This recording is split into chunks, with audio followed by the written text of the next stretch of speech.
Okay, so what I did for the first part was took some real rough dimensions of our transom and then took and laid them out on this piece of cardboard. And we're going to use this for a template, but I laid this out exactly, or as close to exactly as you can. It's really hard to obviously measure a curved surface, which boats are curved everywhere.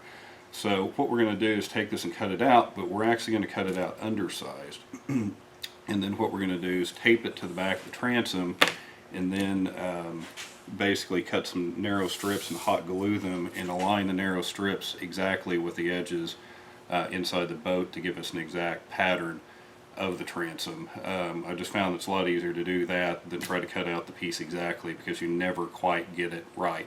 But if you come in and glue a bunch of smaller pieces on here and align them with the perimeter, the shape that you want to build, then it seems like it's a lot easier and a lot more accurate. So I'll go ahead and cut this out in undersized, and then we'll tape it on the transom and get started gluing the smaller pieces on.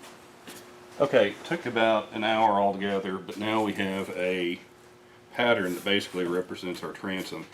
The bottom part isn't as critical. We're actually going to cut that out later and then tab it in, and we actually want it a little bit short because of the sea cast will actually act like kind of like a peanut butter and take care of our fillets on the inside when we pour it.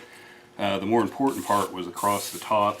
The top really wasn't that hard. There was a radius here and a matching one on the other side, and then there is a smaller radius that goes down here that will actually just draw into the pattern. So finding the tops, the straight sections was the important part. So anyhow, we've got what we need. If this was going to be a mold for a final product that you would see, I'd probably take quite a bit more time with it.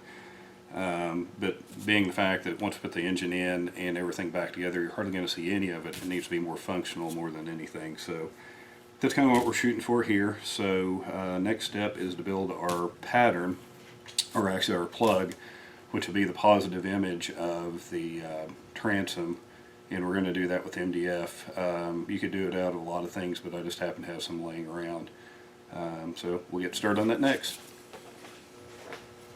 Okay, one of the odd things we've got to contend with is the transom is at about a 12 to 14 degree angle, depending on where you measure it relative to the hull.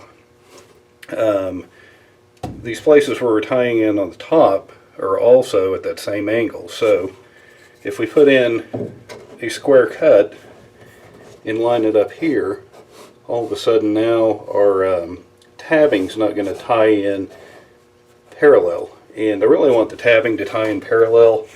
I know it's a little detail, but something that bugs me.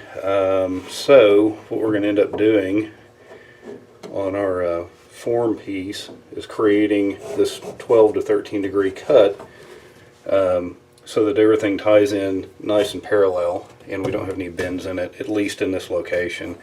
The vertical sides are all 90 degrees to the transom, so there's just a normal square cut there. So the only thing that really means is we have to make a couple of angled cuts at somewhere between 12 and 14 degrees on our mold.